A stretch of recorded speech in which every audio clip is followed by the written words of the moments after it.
Sino dito mahigpit? I-try nyo, mami. Bakit? Lagyan mo ito ng 1,000 dito.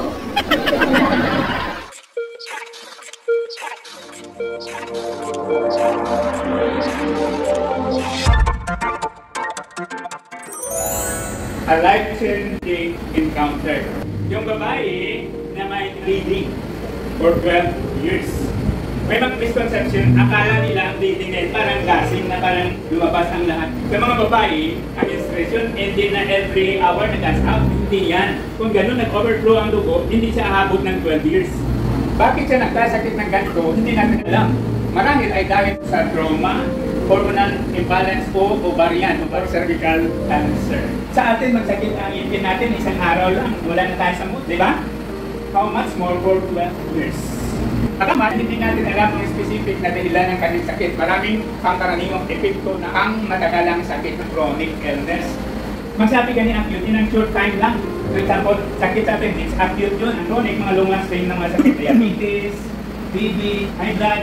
Ano-ano ang kaniyang mga karanasan na maaaring makakapigay kalakasan sa ating pananampalataya. First, her troubled life.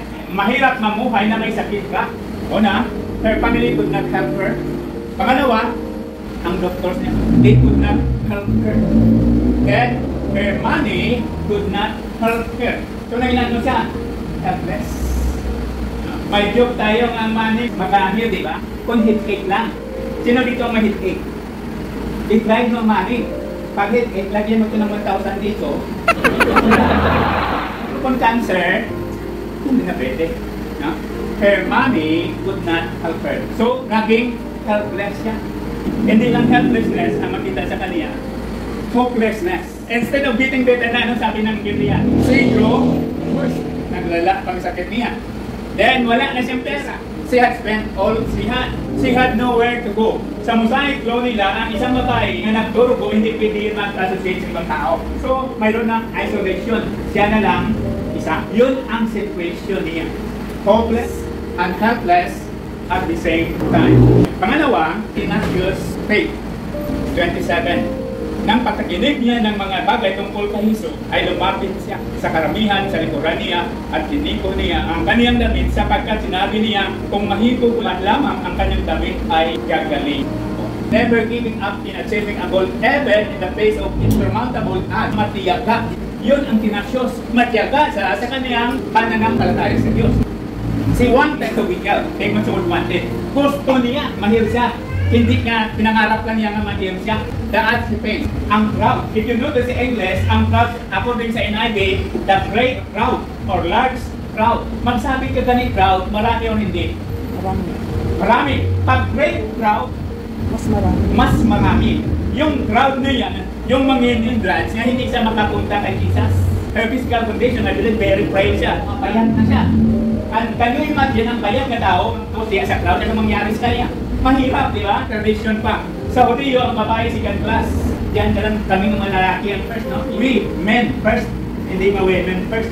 We, men first. So makita natin, maraming odds na hindi siya makapunta kay Jesus.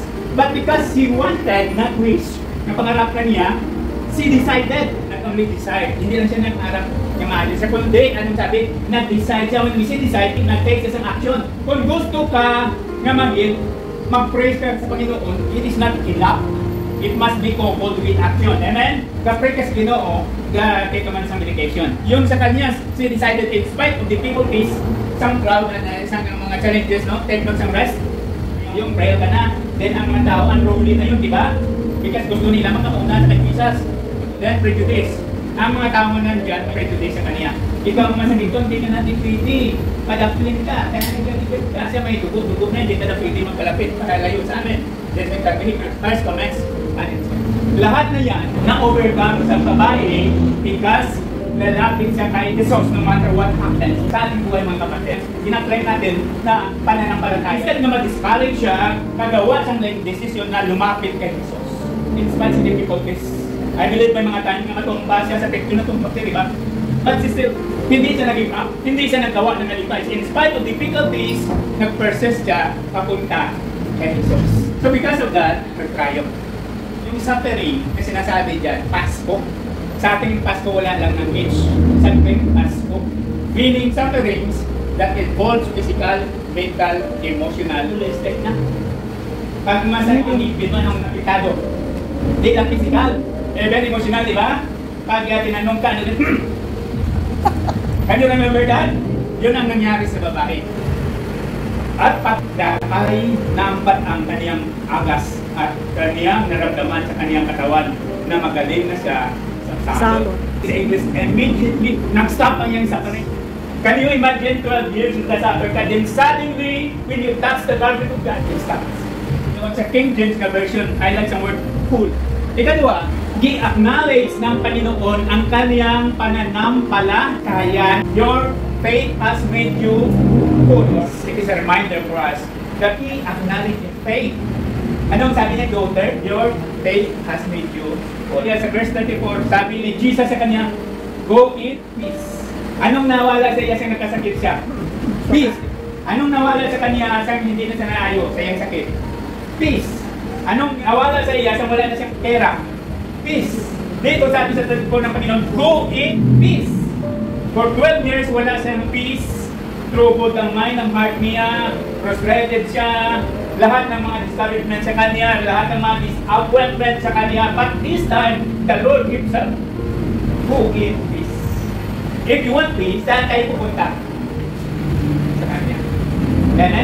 Then ang pangatlo ang sabi sa verse 34, she was freed from her suffering, emotional, mental, physical sufferings. She was freed.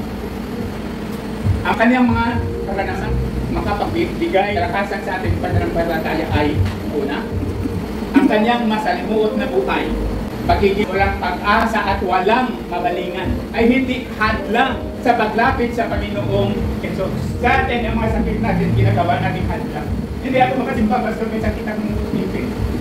Ang babae ni ngipin, kasi lumapit sa Jesus because hindi niya ginamit na hadlang ang kanyang sakit sa paglapit kay Jesus. Sana yun din ang gawin natin. Hindi tayo magawa ng maalipay. Pangalawa, ang kanyang matiyagang pananampalataya ay kumapit sa mga hamon ng buhay. Ano man ang hamon ng buhay sa atin mga kapatid? Kung may pananampalataya tayo sa Panginoon, namati na, overcome natin yan. Then the third, kinalala ng Panginoon ang kanyang pananampalataya. Kaya siya ay duwaling, nagkaroon ng kapayapaan at nagkamit ng kalayaan sa kanyang nakikita. Hinahayaan ko bang hadlangan ako ng mga problema sa ating paglapit sa Panginoon? Ang iba ang hadlangan, hindi tayo makabasa sa Biblia at makapraise Panginoon. David, bigyan mo ako ng maraming damit. Tidak, God loves you. Binigyan ka ng maraming damit. Paglabhanay na, Lord.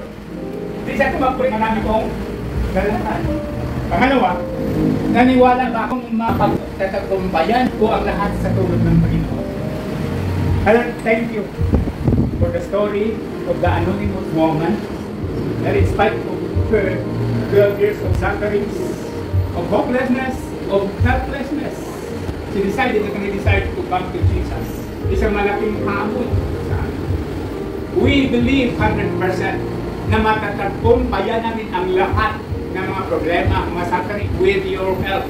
Lord, it is also a challenge reminder for us na ang mga pananampalataya namin, alam mo yan. And someday, we will honor our faith, Father, just like this woman. May these words of yours stay in our minds and our hearts. Sana makita ang pamumuhay natin ito. Sa ngalan ni Jesus. Amen.